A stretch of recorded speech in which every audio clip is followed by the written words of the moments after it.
I think via an awareness of the way in which other languages can take you places you'd never been before. That was really important for me. You know, I grew up in quite a modest background. Neither of my parents had been to university. My father was a soldier, my mother was a nurse. I had that chance that they couldn't have had. And I think that the places that reading in your own language could take you were extended for me by learning how to say things in other languages, how to express things, and how different languages, therefore, and different cultures conceive the world in different ways. So language is a way of opening up all sorts of new possibilities that, you know, I couldn't otherwise have had. I mean, my first encounter with French was with a little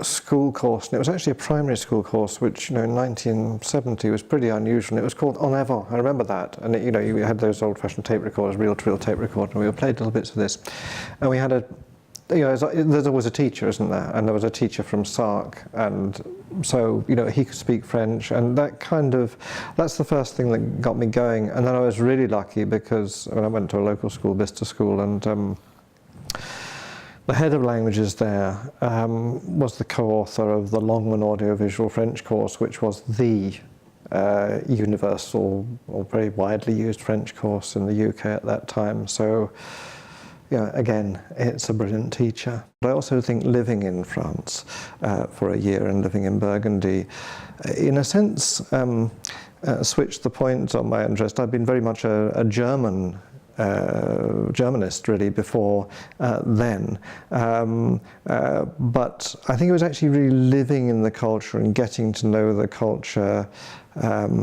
firsthand which really made that big difference. I read French and German actually, and I mean, I actually wanted to study law.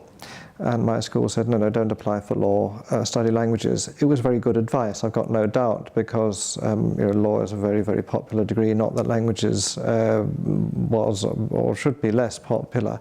But it certainly converged much more with my interests. That said, the sort of things you can do with languages are actually very like in terms of intellectual skill, the sorts of things you might do with law or in many other walks of life. You analyze things, you interpret meaning, you understand how some kind of statement works grammatically, you can decide which of various statements in a text or a piece of criticism you believe, which historical account is right, what matters, what's important, and also how what you say will matter or be important as well.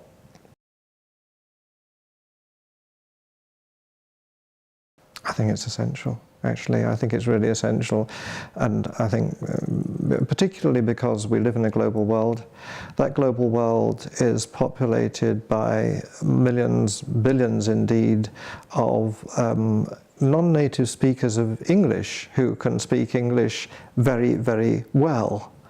And so for anyone really to be just monoglot, I think, is actually to miss out in a major way, not just obvious practical ways, but also much more fundamental human ways in terms of understanding and engaging with other people, places, and cultures.